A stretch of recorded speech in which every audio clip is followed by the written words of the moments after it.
Today, for the first time on the channel, Beaufort Watches. They are a New Zealand-based brand that draws inspiration from the past to create modern, high-quality timepieces. Named after the Bristol Beaufort, a World War II torpedo bomber that was used by the New Zealand Air Force, Beaufort merges both vintage design and modern craftsmanship. Beaufort Watches was founded in 2020, and this is their latest and greatest. Now let's check it out.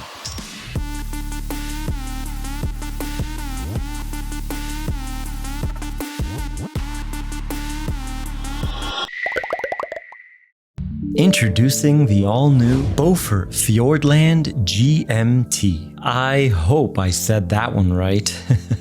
Now the first thing you'll notice is this thing is interesting. Almost like a blend of a dress watch and a sporty tool watch. I'm getting major pole router vibes here, with that sector and especially that silver fluted ring surrounding the dial. I'm a big fan of the pole router, so it's no surprise that I really like this design. But I'm getting ahead of myself. Let's quickly talk about the case.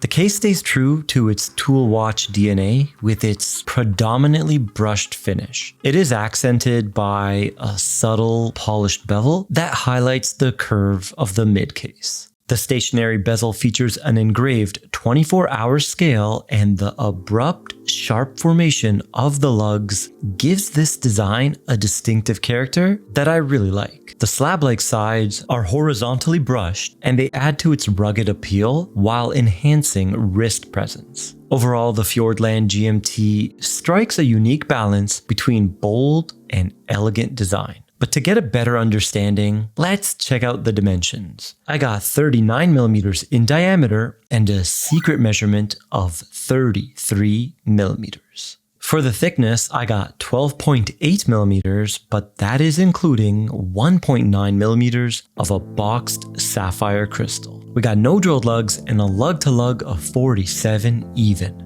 Alright, so kind of a Goldilocks size, and I say it wears true to size, except for maybe the thickness. The slab sides make it wear a little bit thicker than its measurements indicate. But you guys be the judge on the faraway shots and let me know how it wears. Now let's take a closer look at that dial. We've already touched upon the pull router style ring, but the dial has more intriguing details. Take for example the center. It's a crosshair sector design with granular texture, and the outer portion has circular brushing. We got a handful of design elements all combined into one, and this combination adds depth and enhances visual complexity. Today we have the tuxedo black. Are you guys feeling it? If not, they have 4 other colors available: an orange, a green, and a gray. However, the 4th color is extremely limited. It's a red bar edition with a red dial, and because it's 2024, they're going to make only 24 units.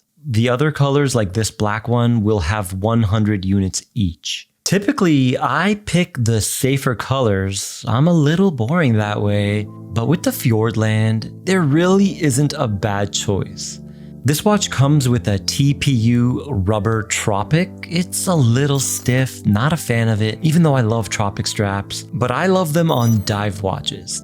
And this watch is no diver. It's got a push-pull crown, not a screw-down crown, which is fine, it's a GMT, and for a GMT, it has a respectable 100 meters of water resistance. So back to the straps, forget the TPU. There's some optional bracelet options. I got the beads of rice, but there's also a flat link with a traditional clasp. The beads of rice is 20mm and it does not taper. The flat link tapers down to 16 with a traditional clasp. This one's got a butterfly clasp and it's fixed via split pins. The one thing I really like about it is the articulation and how it's completely brushed with a muted design. And going across this bracelet, there is 11 individually milled out links. So because it's a butterfly clasp, there's no micro adjustments, but I was able to dial it in because the links are so small. Oh, and I forgot to mention, the end links are solid and they've got quick release spring bars built in.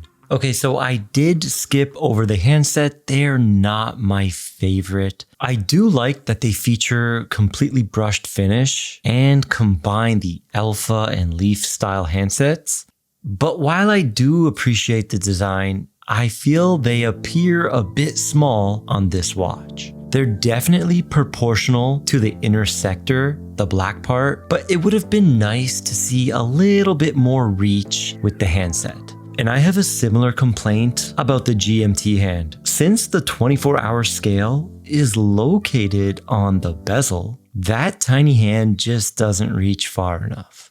Now back to some positives. Flipping the watch over, we are greeted with another sapphire. So this is a sapphire sandwich and you get to see the mechanical automatic movement beating away. The rotor is signed with the Beaufort logo and the movement looks pretty good. I definitely prefer Myotas nowadays over the NH series. And speaking of that movement, let's see how it performs. This one is the Myota 9075. It's a 28.8 VPH hack hand wind automatic, and it's got 24 joules and 42 hours of power reserve. This is a flyer or traveler's GMT. So what does that mean? It means the hour hand jumps. When you jump your time zones, you can easily set your new local time. But there's something peculiar with this GMT. There's no date, and I find that odd. I know you don't really need one, but you kind of do if you're a traveler. Maybe I'm wrong about this. What do you guys think? The 9075 comes with a date complication from factory, so not having one was definitely on purpose and a design choice.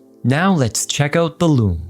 This one is really cool because the Lume is continuous in that sector on the center and the bezel is fully lumed. However, the strength, it's just C1 lume, so it's pretty weak. I would have loved to see C3X1 or even just C3 would have been great. So with all that being said, what is the price of the Fiordland GMT? Well, this one comes in at 589 USD, and that's the new average price I'm seeing for these Myota GMTs. But let me know how you feel about this fusion of design. Is the Fiordland GMT confused and doesn't know what it wants to be? A dress watch, a tool watch? Or are you guys loving this blend? Let me know down below in the comments section, and I'll see you in the next one.